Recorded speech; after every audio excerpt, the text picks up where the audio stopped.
창세기 14장 아까 아브라함에게서 가장 중요한 장이라 그랬죠. 다윗에게 있어서는 사무엘상 30장이 가장 중요해요. 그러니까 아브라함도 족장이 돼야 되잖아요. 족장이지만 그 시대에 가장 위대한 족장이 돼야 돼요. 그래서 창세기 14장이 필요했고요. 그 다음에 다윗도 왕이 돼야 되잖아요. 사울 왕은 사라져야 되잖아요. 그렇죠? 그래서 사무엘상 30장이 굉장히 중요한 부분들입니다. 우리 아가서 1장 8절 얘기하면서 지금 계속 이 얘기를 하고 있습니다. 믿음의 사람들의 발자취를 따라서 우리가 그들의 삶을 어떻게 살았는지에 대한 부분들을 본받아서 그 삶을 살지 않으면 아가서 1장 8절은 우리에게 다가오지 않아요. 우리 삶 속에 열매를 맺지 않는다면 우리는 신부가 그냥 말로만 신부이지 실제 신부는 되지 않은 거기 때문에 아가서 1장 8절을 이렇게 굉장히 많이 중요하게 오랫동안 하고 있는 부분들이에요. 근데 그리스도의 신부가 아브라함이 그랬고 이삭이 그랬고 야곱이 그랬고 요셉이 그랬고 모세가 그랬고 그다음에 대표적으로 다윗이 그랬고 신약 시대에는 대표적으로 사도 바울이잖아요. 이들이 그리스도의 신부거든요. 지금 소위 우리가 얘기하는 입으로만 나는 그리스도의 신부가 될 거야 라고 해서 신부가 되는 게 아니에요. 이들은 정말 말 그대로 모든 것을 다 버리고 표들을 향해서 달려갔어요. 그렇지 않나요? 그런 자들 그리스도의 신부예요. 주님 때문에 얼마나 많은 고난을 당했으며 주님 때문에 얼마나 많은 것을 버렸습니까? 아브라함도 마찬가지고 언제일지를 모르지만 주님 때문에 단련받으면서 군사를 훈련시켰어요. 아브라함도 318명. 다윗은 처음에 400명으로 시작했다가 600명으로 늘었죠. 근데 참 신기한 건 여기 또 200명은 안고 400명 가서 싸워서 승리를 해요. 과연 318명, 400명 가지고 싸워서 승리할 수 있을까요? 승리할 수 없거든요. 승리했는데도 불구하고 전적으로 하나님이 은혜로 어떻게 이겼는지를 알아요. 누구예요? 아브라함도 알았고 다윗도 알았어요. 사실 이 부분이 핵심이거든요. 진짜 신부들은 신랑 때문에 내가 존재하는 것이 신부 때문에 신랑이 존재하지 않아요. 근데 이 시대는 아름다운 신부에 대한 얘기를 하잖아요. 오래 신부. 그렇지 않나요? 그러니까 마귀는 자꾸 바꿔놓는 거예요. 신부가 중요하다고 얘기하는 거죠. 신부가 돼야 되지만 우리는 신부가 중요한 게 아니라 신랑이 중요한 거예요. 성경은 신랑에 대한 얘기를 하고 있는데 세상은 신부에 대한 얘기를 하고 있어요. 그리고 지금도 여전히 교회들은 신부에 대한 얘기를 하고 있어요. 맞아요. 신부가 중요해요. 아멘? 그러나 신부이기 이전에 신랑이 더욱더 소중해야 돼요. 그걸 향해 달려가야 돼요. 이게 주를 추구한다고 하는 교회 안에서의 미혹이 또 되는 거예요. 우리의 목표는 신부가 아니에요. 내가 신부가 되는 게 아니라 신랑. 내가 신부가 되는 이유는 신랑 때문에 그러는 거예요. 그래서 1장 8절에 세상에서 가장 어여쁜 자야. 네가 알지 못하니 양떼들의 발자취를 따라가라. 또 목자들의 장막 곁에서 너희 염소 새끼를 꼭 먹여야 된다라고 말씀하고 있는 겁니다. 아멘. 네. 그리고 실제적으로 신부를 주님은 왕 같은 제사장으로 만들기 위해서 준비시키는 거거든요. 그래서 하나님이 이 세상의 변혁들, 이 세상에 돌아가는 그 모든 상황들을 사실은 그리스도의 신부로 때문에 지금 세상이 어지럽고 힘이 들지만 그리스도의 신부를 높이려고 환경을 조성하고 있는 겁니다. 아브라함을 고대 근동 지방에서 가장 높여주시려고 메소포타미아 문명, 그래서 쳐들어와서 싸움이 일어난 거고요. 다윗을 이스라엘의 진짜 왕으로 만들기 위해서 이 30장을 통하여 일단 뭐라고요? 유대 왕으로 만들어요. 그런데 하나님은 테스트한 거예요. 어떤 테스트요? 과연 다윗이 왕이 될 자격이 있는지. 과연 아브라함이 고대 근동에서 족장들 중 가장 위대한 족장이 될 수 있는지. 그럼 뭐였다고요? 테스트한 겁니다. 그 다음에 30장 그만 한번 보겠습니다. 다윗이 그의 사람들의 사흘 만에 시글락에 이른 때 아멜렉 사람들이 이미 네기가 시글락을 침노하였는데 그들이 시글을 쳐서 불사르고 지금 현재 왕은 누구죠? 사울이에요. 근데 여러분 다윗은 정말 기름 부음을 받았어요. 왕이 될 자격이 충분히 있었어요. 그럼에도 불구하고 스스로 왕이 되고자 하지 않았어요. 그렇죠? 여전히 지금은 누구라고요? 사울이 왕이에요. 사울이 왕. 알겠죠? 그런데 이 아말렉 사람들이 이미 네개가 시글락을 침노했는데 그렇죠? 사무엘상 30장에 가면 왕에 대한 부분이니까 에봇에 대한 얘기를 할게요. 일단 이 내용들은 잘 알죠? 30장 6절 한번 보겠습니다. 백성들이 자녀들 때문에 마음이 슬퍼서 이 마음은 혼이에요. 백성들이 자녀들 때문에 내 혼이 그들의 혼이 정말 썼어요. 그래서 다윗을 돌로 치자 하니 다시 크게 다급함을 받아서 정말 엄청나게 고통에 직면했어요. 위기에 직면했던 얘기예요. 근데 여기서 말하는 뭐라고? 백성들이라고 표현하나요? 근데 원래는 몇 명이죠? 다윗과 함께한 용사, 그죠? 용사인데 사실 용사가 아니라 비류들이에요, 성경은. 그러니까 다윗이 거두지 않으면 그들은 살아갈 수 없는 사람들이었어요. 그런데도 위급하니까 그 거둔 사람이잖아요. 다윗 때문에. 그렇죠? 다윗의 중심으로 모인 사람이잖아요. 결국 자기 가족에 대한 부분들이 문제가 터지니까 누구래요? 다윗을 배반할 뻔하죠. 근데 여기서 사울왕하고 다윗하고 차이점이 여기 있는 부분들이에요. 뭐냐면 그의 하나님 여호와를 힘입고 한글 성경 그러죠. 그의 하나님 여호와를 힘입고 용기를 얻었더라라고 얘기하잖아요. 근데 여기 보면 그의 하나님 여호와 안에서 스스로 용기를 내었다라고 하는 게 정확한 해석이에요. 좀 뭔지 알겠습니까? 뭐라고요? 그의 하나님 여호와 안에서 스스로 용기를 내었다라고 하는 거예요. 힘을 힘입었다라고 얘기하는 건 이 순간 내가 위기의 순간 하나님 나를 구출해 주셨네 이렇게 돼요. 얼마나 감사해요. 죄에서 나를 구출해 주셨네 얼마나 감사합니까? 그렇죠? 그럼 그 전엔 나는 뭐였어요? 죄인이었어요. 그 전엔 죄인인 상태에 나를 구원해 줬기 때문에 너무 감사하죠. 그럼 이 얘기는 다윗은 만약에 이렇게 해석 안 하고 이 말씀대로 해석하게 되면 어떻게 되냐면 위기의 순간에 다윗은 하나님을 구했네 이것도 괜찮잖아요. 근데 어떻게 해석이 될 수 있냐면 위기의 순간에만 다윗은 하나님을 찾았네 이렇게 해석할 수도 있어요. 알겠습니까? 매번. 그것도 틀린 건 아니잖아요. 근데 이 정확한 해석 뭐래요? 여호와 안에서 항상 뭐라고요? 다윗은 생활했어요. 삶을 살았어요. 아멘. 그분이 항상 뭐예요? 함께 계셔요. 아멘. 그러기에 내 안에 있는 그분을 힘입어 용기를 내어서요. 아버지의 의사를 묻는 거예요. 이게 다른 신앙이 되는 거예요. 내가 수동적이냐, 능동적이냐. 알겠습니까? 사실은 신앙은요, 내 안에 성령님이 계시기에 우리는 두려워할 이유가 없거든요. 그렇죠? 주님 도와주세요. 이럴 필요가 없는 거예요. 우리는 당당하거든요. 그분과 내가 교통하니까. 그렇죠? 그래서 그분의 뜻을 뭐 하는 것이요? 아는 거예요. 가장 위급한 순간에도. 이 차이점이 뭐냐면 다윗과 사울의 차이점이에요. 사울은요, 가장 위급하니까 뭐 하죠? 엔돌의 신접한 여인을 찾아갔단 말이에요. 누가 왕을 시켰죠?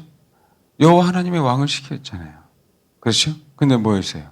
하나님을 찾는 것이 아니라 위기의 순간조차도 하나님을 찾지 않았어요. 사울왕은. 우리는 위기의 순간조차 하나님을 찾으면 그나마 좀 나을 거 아닙니까? 위기의 순간조차 가장 자기가 위태로울 때 누굴 찾았어요? 신접한 여인을 찾았어요. 무당을 찾았습니다. 지금 정치인들 얼마나 많이 사모님들이 전보로 다닐지를 상상해 가요. 상상. 왜요? 내가 원하는 거 들을 때까지 전보로 갈 겁니다. 용안들. 이 시대가 그렇게 됐다니까요. 우린 또 그런 정치인들을 뭐 하는 거예요? 믿는 거죠. 여야든 다 똑같다는 거예요. 여야든. 알겠습니까? 근데 다윗은 뭐라고요? 하나님과 지금 이 상황은요 뭐냐면 지속적으로 연단을 받은 그 순간이에요. 다윗이. 근데 이제는 가장 힘든 시간. 그럼 우리는 이제 지쳤다. 하나님 정말 살아계시지 않나 보다. 라고 얼마든지 그렇죠? 불평불만 나올 수 있는 그 순간. 근데 그 고통의 순간, 그 고난의 순간, 그 연단의 순간에도 누구에게는 다윗 안에서는요. 여호와 하나님이 계셨고 교통했다는 거예요. 감옥에서 요셉이 여호와 하나님이 그렇죠? 함께 하신 것처럼 비록 감옥이지만 요 차이점이라고요. 요 차이. 왜요? 다윗은 자기 자신에서 신앙생활 하지 않았다는 게 분명히 드러나는 거예요. 내가 신부가 되기 위한 신앙이 아니라 신랑을 위해서 존재하는 자아가 됐다는 얘기죠. 그러니까 어떻게 돼요? 여호와 안에서 스스로 용기를 내었어요. 그분이 내 안에 계심을 알기에. 알겠습니까? 위기의 순간에 그것을 모면하기 위한 우리의 신앙이 아니라 어떤 위기의 순간에도 그분이 내 안에 계심을 알기에 아버지의 선하신 뜻을 알기에 뭐 하는 거예요? 용기를 낸 거죠. 그래서 뭐라고요? 에봇을 가져오라고 합니다. 사울과 다윗의 또 차이점이 이거예요. 사울은 다윗을 살려줬다는 의미로 다윗에게 그죠? 제사장들이 먹는 진설병을 줬다는 이유로 아예 그냥 룹당의 그 제사장들을 다 죽여버리잖아요. 그래요 안 그래요? 그래 다 죽여버리죠. 근데 그때 누가 살아나요? 아히멜렉의 아들 아비의 아들이 살아났잖아요. 이 아비의 아들이 뭘 갖고 왔냐면 에봇을 갖고 왔어요. 그 얘기는 사울에게는 대제사장이 없을 뿐만 아니라 뭐도 없어요? 에봇도 없어요. 에봇은 대제사장만이 입는 거거든요. 에봇은. 이게 결정적인 계기가 되는 거예요. 사울이 신접한 여인을 찾을 수밖에 없는. 28장에 신접한 여인을 찾죠. 그러면 22장에 사울이 롭의 제장들을 다 죽여요. 그래놓고 여기 한번 볼까요? 22장 18절부터 읽겠습니다. 16절부터 읽어야 되겠네요. 그래야 사울이 뭐라고 했는지 알죠. 16절부터 21절까지 읽겠습니다. 시작. 여기 한번 봐봐요. 지금 이 상황에서 지금 아히멜렉을 다 죽여버렸죠. 사울왕은. 사실은 여기서 말한 세마포 에봇은 그 대제사장 입는 에봇은 아니에요. 그러니까 세마포 에봇은 세마포로 에봇처럼 겉에 입은 것뿐이고요. 하나님의 어떤 뜻을 물을 때에는 진짜 에봇이 있어야 돼요. 그건 대제사장만 입어요. 양쪽 어깨에 보석이 있고요. 가슴에 흉패에 12보석으로 가늘게 꼰배실, 홍색실, 자색실, 그 다음에 금줄로 알겠죠? 딱 엮어서 허리춤에 이렇게 딱 차게 됐고 그 안에 우림과 둠밈이 있어요. 그 우림과 둠밈으로 주님께 여쭈어보거든요. 그러니까 제비 용어예요. 주님 이렇게 추적해야 됩니까? 그러면 예스 그러면 그 표시가 있어요. 가지 맙니까? 그러면 노 그러면 안 가는 거예요. 그것이 이때 당시에 소위 이제 포로기 이후에는 나타나지 않아요. 그러니까 포로기 전에는 하나님의 의도를 뜻을 묻는데 그 에봇 안에는 우림과 둠이 굉장히 많이 사용했단 말이에요. 근데 요때 당시에 물론 사무엘도 하나님의 음성을 들었지만 다윗도 하나님의 음성을 들었지만 그럼에도 불구하고 여전히 대제사장 에봇 안에 있는 우림과 둠밈이 사용될 때란 말이에요. 그러니까 그 얘기는 하나님이 그것을 통해서 역사하시겠다고 말씀하신 부분들이에요. 아멘. 근데 사울에게는 뭐죠? 그것이 이제 없어졌어요. 똑같은 상황이 뭐예요? 하나님의 임재가 사라졌다고 하는 그 의미랑 똑같아요. 그 얘기는 사울에게 하나님의 사람들은 사라졌다는 거예요. 사울에게. 왕들에게는 항상 하나님의 사람들을 붙여주거든요. 근데 거짓 선자를 따르는 왕이 있고 진짜 선자를 따르는 왕들이 있잖아요. 마찬가지로 사울에게는 하나님을 따르는 진짜 선지자들, 진짜 제장들은 다 사라지고 없었다는 거예요. 다윗에게는 누가요? 아히멜렉은 죽었지만 그 아들 아비멜렉, 하나님께서 인정하신 아론의 후손에게 인정하신 그 제사장, 대제사장 누구에게 있었다는 거예요? 다윗에게 있었다는 거예요. 이게 메시지예요. 정말 그 대제사장이신 신약에 예수 그리스도가 함께 있다고 하는 그 메시지거든요. 이게 다른 점이에요. 그래서 사울왕은 아멜렉을 진멸하라고 얘기할 때 진멸하지 않았잖아요. 근데 왕이 되기 전에 뭐예요? 다윗은 아멜렉을 진멸해 버립니다. 그 아멜렉을 이기고 난 다음에 왕이 돼요. 굉장히 중요한 차이점 중에 하나예요. 사울과 다윗하고. 그런데 더 중요한 건 뭐라고요? 에봇이 사울에겐 없었기 때문에 28장에 뭐 하는 거예요? 엔돌의 신접한 여인 가서 왜? 블레셋하고 싸워야 되는데. 싸워서 승리해야 되는데. 뭔가 하나님의 힘입어야 되는데. 사울의 땅에는 왕이지만 비록 하나님의 음성을 들을 자도 없고 하나님의 임재도 뭐 한 거예요? 떠나가 있어요. 그러니까 엔돌의 신접한 여인을 찾는 거예요. 이게 굉장히 무섭습니다, 여러분. 신앙도 똑같아요. 주님께 관계가 멀어지면. 그래도 조금 기도하면 뭔지 아세요? 위급할 때 하나님 앞에 여쭈어봐. 근데 다윗처럼 뭔지 알겠죠? 여호와 안에서 그렇죠? 뭐 하는 거예요? 스스로 힘을 낼 자는 드문 거죠. 마지막 때는 이런 자들만 사실 살아남는 겁니다. 아멘? 이 고통과 괴로움과 어려운 그 시대 가운데에서. 뭐예요? 다윗이 누구가 있었다? 에봇이 있었다. 30장 7절 8절 읽겠습니다. 시작. 예, 내가 반드시 따라잡고 도로 차지하라. 그러니까 이런 음성이 성경에 이렇게 표현했잖아요. 그게 예스가 나왔다고 하는 부분들이 이런 의미다라고 표현해 맞아요. 왜냐하면 예스냐 노냐를 판별할 수 있는 게 우림과 둠림이거든요. 아니면 다윗 안에 내적인 음성을 이런 음성이 들렸겠죠. 왜냐하면 예스라는 부분들이 사인을 주셨기 때문에 이런 내적인 음성이 들렸다라고 보는 게 맞습니다. 그러고 나서 27장 제가 찾았어야 되는데 27장 8절 한번 보세요. 사울왕을 피해서 가드왕 아기스에게 내려가서요. 예, 그렇죠. 지금 다윗은 왕이 되기 전에도 아말렉을 쳐서 물리쳐 버렸어요. 아말렉을. 그러니까 소위 사울에게 쫓겨갈 때에도 영적인 싸움에서 항상 뭐였다고 승리했다는 의미입니다. 이 얘기는 다음 주에 더 구체적으로 말씀을 드릴게요. 그런데 누구예요? 사울왕은 그러지 못했죠. 뭐가 없었어요? 네. 하나님의 임재가 사울에게는 떠나갔기 때문에 그 임재를 대체하기 위해서 엔드로 신접한 여인을 찾았다는 부분들입니다. 그래서 여기 한번 봐봐요. 30장 17, 18절 다시 한번 읽겠습니다. 20절까지 읽겠습니다. 시작. 예, 여기 보니까 뭐라고요? 다윗의 전리품 얘기하죠. 이 다윗의 전리품에 대한 계기로 말미암아 다윗은 왕이 될 수 있는 계기가 돼요. 그러니까 마지막 시대도 마찬가지예요. 우리는 전리품을 취해야 되는 세대에 살고 있어요. 실질적으로. 근데 전리품을 취하지 못한 이유는 뭐 때문에 그렇다? 예, 에봇 때문에 그래요. 그러니까 에봇을 섬기라고 얘기하는 게 아니라, 알겠죠?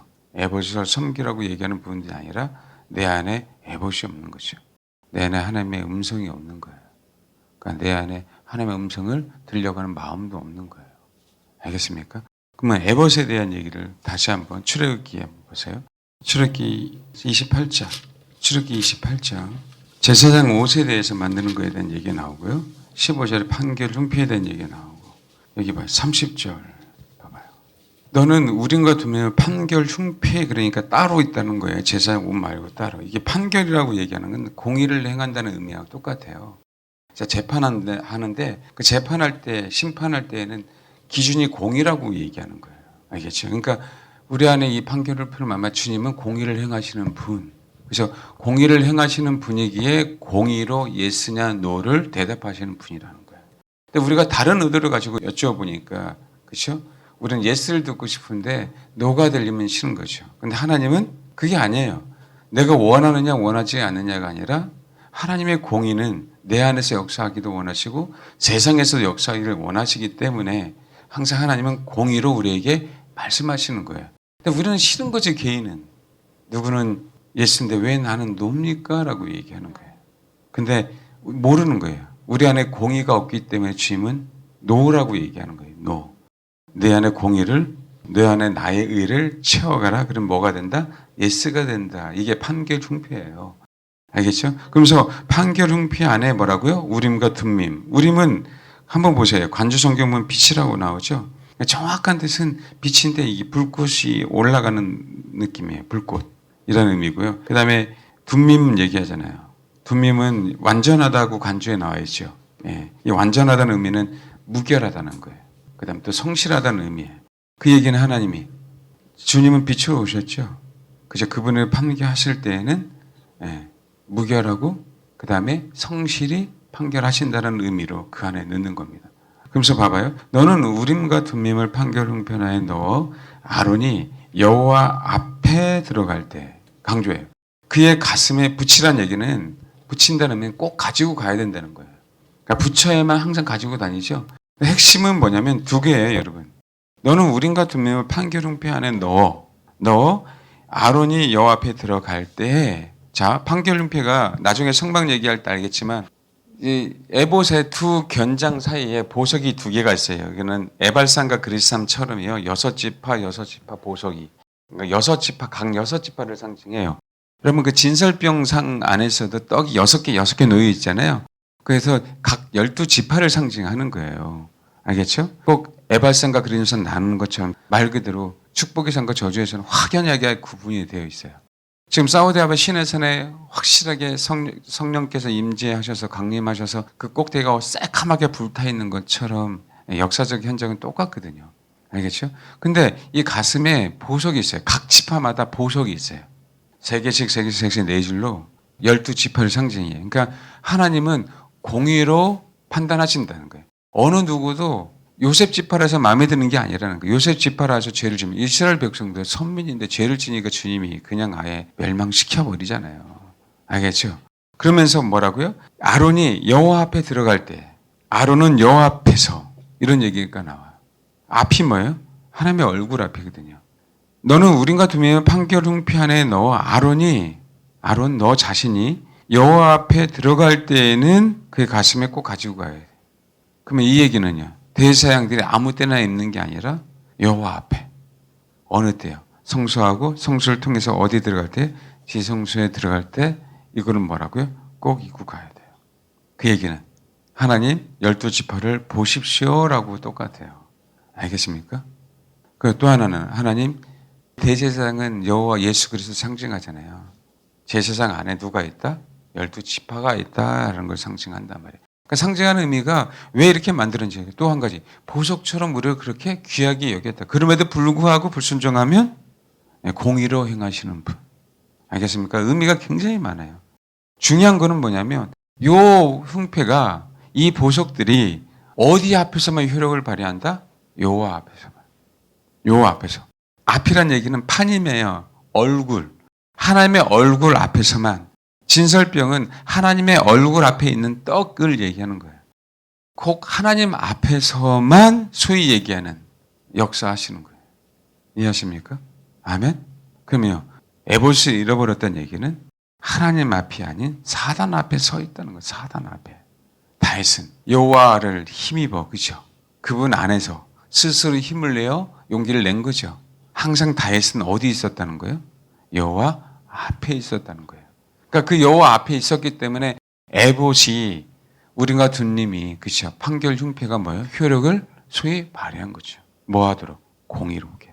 아멘? 당당한 겁니다, 여러분. 당당한 거라고요. 우리는 뭐 하죠? 어디 가서 소위 예언 받으면 이게 마음에 안 드네. 그럼 다른 데 가서 또 마음에 들을 때까지 하잖아요. 꼭 잡신을 섬기듯이 동일하게 그렇게 얘기를 한다니까요. 다윗은 그렇지 않았다는 거예요. 이게 제가 창세기 14장에 대해서 옛날에 한번 설교했는데 창세기 14장하고 사무엘상 30장을 딱 생각하고 있으면요, 여러분. 왜 아브라함이 위대한 족장이고 왜 다윗이 위대한 왕이 될 수밖에 없는 거를 너무나도 정확하게 알아요. 너무나도. 우리는 그것을 배워야 진짜 왕 같은 제사장이 되는 겁니다. 알겠죠? 그게 진짜 신부인 거예요. 그게 신부라고. 왜 아비아달이 사울하고 딜을 할 수도 있는데 그렇지 않아요? 살기 위해서 다윗에게 에봇을 가지고 도망쳐 왔을까? 그 상황을 하라면 또 왜?